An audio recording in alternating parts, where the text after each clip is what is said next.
দুর্ভোগ মুসলিম জাহানের, যাদের সমস্ত কিছু থাকার পরেও তারা বড়ই অসহায়। আজকে ঈদুল আজহা। বিশ্বের অনেক রাষ্ট্রগুলো আনন্দ করলেও ফিলিস্তিনিতে আজকে কোনো আনন্দ নাই, কোনো সুখ নেই, কোনো বিনোদন নাই। তারা এতটাই দুর্ভোগের মধ্যে আছে, এতটাই নিষ্পীষণ চালানো হচ্ছে তাদের উপর, যার বিচার করবার মতো পরিস্থিতি নাই। যাদের উচিত ছিল বিচার করার, ঘুরে দাঁড়ানোর, পদক্ষেপ গ্রহণ করার, সে সমস্ত মুসলিম রাষ্ট্রগুলো চুপ করে মজা দেখছে এবং নিজেদের আখের গোছাচ্ছে।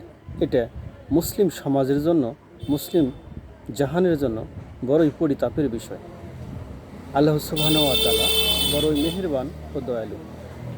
তিনি মুসলিম জাহানকে সমৃদ্ধশালী করুক এবং ফিলিস্তিনিবাসীদেরকে সুখ, শান্তি, সমৃদ্ধ প্রদান করুক।